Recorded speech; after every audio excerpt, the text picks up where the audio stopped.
Le mari de votre sœur, pourquoi est-ce que vous n'avez pas livré vos propres enfants? Parce que j'étais jalouse d'elle.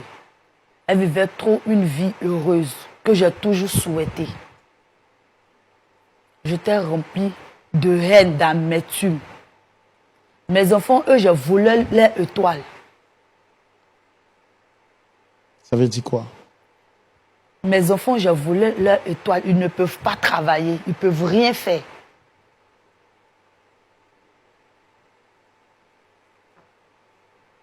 Alors, comment est-ce que vous avez sacrifié la vie du mari de votre sœur? Un jour, il partait en mission et j'ai piégé son véhicule. Il a fait un accident vraiment très grave qui ne s'est pas remis. C'est dans cet accident-là qu'il est mort. Et quand il est mort, est-ce que vous avez été vraiment promu dans votre association de sorcellerie? Parce que vous avez dit que vous l'aviez fait pour gravir les échelons. Oui. J'ai monté des grades. C'est pour cela qu'ils m'ont demandé 2 autres personnes encore. Et quand vous êtes monté de grade, qu'est-ce qu'on vous a donné dans le monde spirituel? Vous aviez quoi exactement? J'avais eu des pouvoirs pour commander des vies, pour diriger des vies, pour voler les étoiles de d'autres personnes.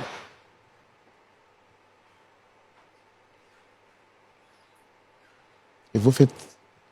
Qu'est-ce que vous faisiez réellement dans votre groupe de sorciers en tant que chef de 50 personnes? En tant que chef de 50 personnes, je dirigeais des vies. Je décidais si telle personne doit réussir ou pas. J'avais une commande sur leurs différentes activités, leurs finances. J'avais cette commande-là. Alors, tout à l'heure, vous avez dit que vous détruisez la vie des jeunes, vous livrez les femmes. C'est quoi exactement?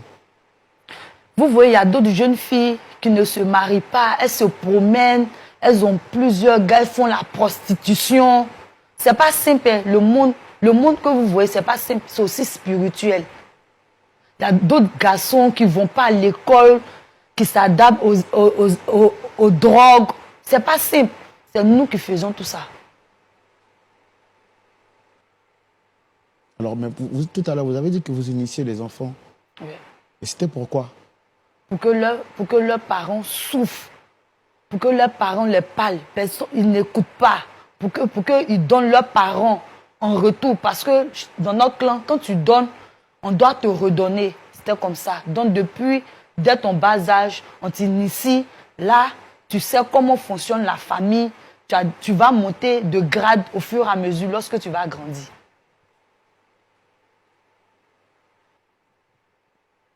Et vous avez dit que vous avez tenté de tuer votre neveu. Séraphin. Ouais. Mais vous avez échoué. Plusieurs fois. Qu'est-ce qui se passait à chaque fois que vous essayez de porter atteinte à sa vie? Lorsque je prépare, je manigance des choses, il y a une protection autour de Séraphin. Vraiment, je ne comprenais pas. Quelque chose venait, et puis il ne tombe pas dans notre piège. Il y a d'autres, souvent même, pourtant moi je suis très forte. On me louait même pour aller tuer d'autres personnes. Mais Séraphin, lui, je n'arrivais pas. Il y a une protection autour de lui, franchement. Je n'arrive pas à comprendre. C'est là que j'ai su que sa force est au-delà de ma force. Alors, vous avez dit qu'il y a 1 an de cela que vous êtes converti. Qu'est-ce qui a réellement motivé votre conversion? Est-ce que c'est le fait que vous aviez échoué sur Séraphin? Ou je ne sais pas, qu'est-ce qui a réellement changé votre cœur pour que vous abandonniez la sorcellerie et vous donniez réellement au Seigneur Jésus? C'est lorsque la dernière tentative de tuer Séraphin et moi-même, mon propre fils, est resté dans cet accident-là. Si on veut voir, c'est grâce à Séraphin. J'ai compris que... Parce que Séraphin, depuis son bas âge, il était vraiment chrétien. Il partait à l'église, on partait tous, mais lui, sa foi était vraiment, vraiment solide. c'est là que j'ai compris que je dois laisser tout ça et m'attacher réellement au Seigneur. Parce que Séraphin, il est beaucoup attaché au Seigneur.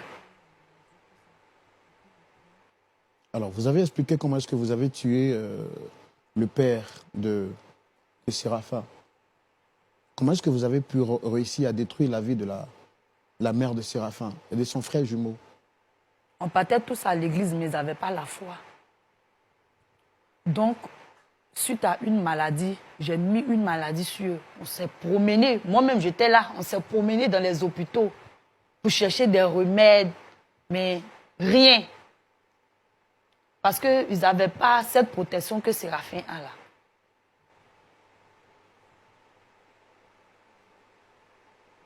Alors, et pour le cas de Séraphin, vous avez dit que votre fils est décédé à la place de Séraphin en question.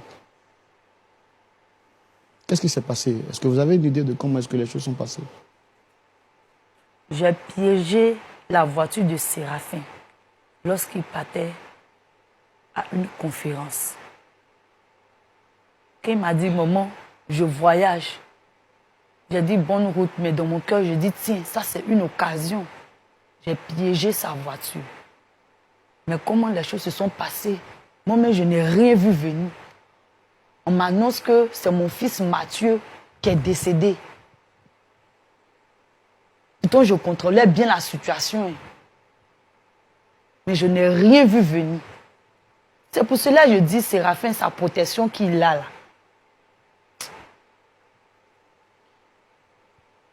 Et c'est ça qui a motivé votre conversion. Parce que vous vous êtes rendu compte que le Dieu de Séraphin est plus fort que vous. Et là, vous voulez le voir aujourd'hui pour lui dire ça et lui demander pardon. Sincèrement, pardon. Parce que je regrette. J'étais vraiment aveuglée. Très chers téléspectateurs, il y a des histoires auxquelles nous ne pouvons pas penser. Mais cette histoire est au-delà de ce que nous pouvons croire, penser ou imaginer. Pasteur Tchoumou, Oui. nous voici encore face à une autre situation difficile.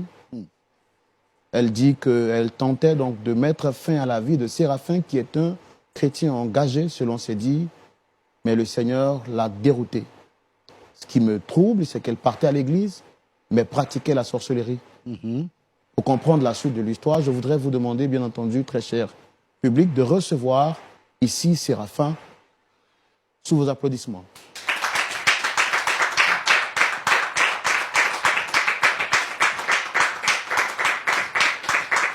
Ah, non. Shalom. Merci de vous installer. Ah, vas-y. Tu fais quoi? Non, ça va. Ça va? Ah, mais tout à l'heure, j'ai dit au chauffeur de passer déposer le colis. Le colis, tu m'as demandé la dernière fois, là. Je comprends.